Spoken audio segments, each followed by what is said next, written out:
আসসালামু আলাইকুম এভরিওয়ান, আশা করি সবাই ভালো আছেন। আজকে আপনাদের সাথে শেয়ার করব গাজর দিয়ে পাটিসাপটা পিঠা। দেখুন কিভাবে বানাই। প্রথমে গাজরগুলা ছোট ছোট করে ভাজি করে নেব।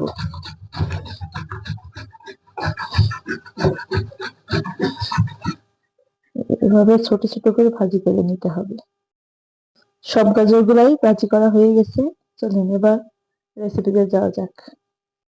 গাজর দিয়ে পুরটা বানানোর জন্য প্রথমে কড়াইয়ে গাজরগুলা দিয়ে দিব। তার ভিতরে এলাচ ও দারচিনি দিয়ে দিব, আর সামান্য অল্প একটু পানি দিতে হবে। পরিমাণ মতো লবণ ও চিনি দিয়ে দিব, দিয়ে সুন্দর করে মিক্স করে দিব। গাজরটা সিদ্ধ হয়ে সুন্দর মতো নরম হয়ে যাবে, একটু ভাজা ভাজা হয়ে যাবে, তখন নামিয়ে নিতে হবে।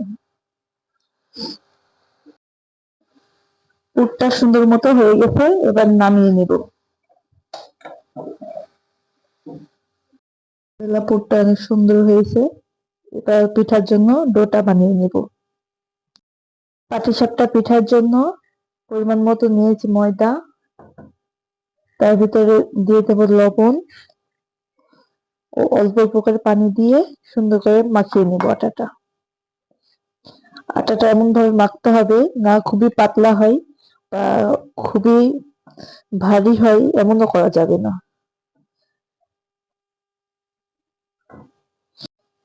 ডোটা খুবই পাতলাও হবে না, আবার খুবই শক্ত হবে না, এমন থাকবে।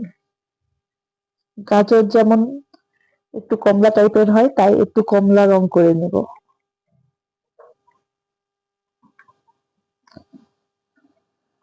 ময়দাটাও কমলা কালার করে নিয়েছি, এবার পিঠা বানায় নেব।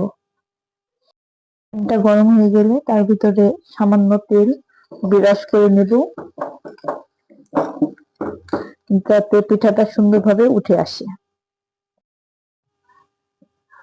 পিঠা বানানোর জন্য ময়দা দিয়ে দেব।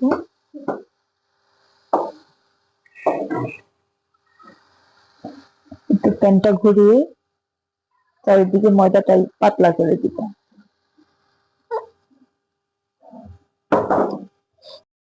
পিঠ হয়ে যাবে সুন্দর করে, তখন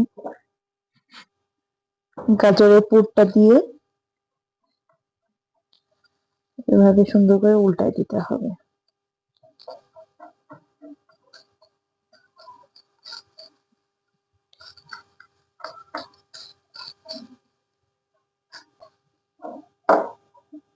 এভাবে সবগুলাই বানিয়ে নেব। আলহামদুলিল্লাহ, অনেক সুন্দর করে পাটিসাপটা গুলো বানানো হয়ে গেছে।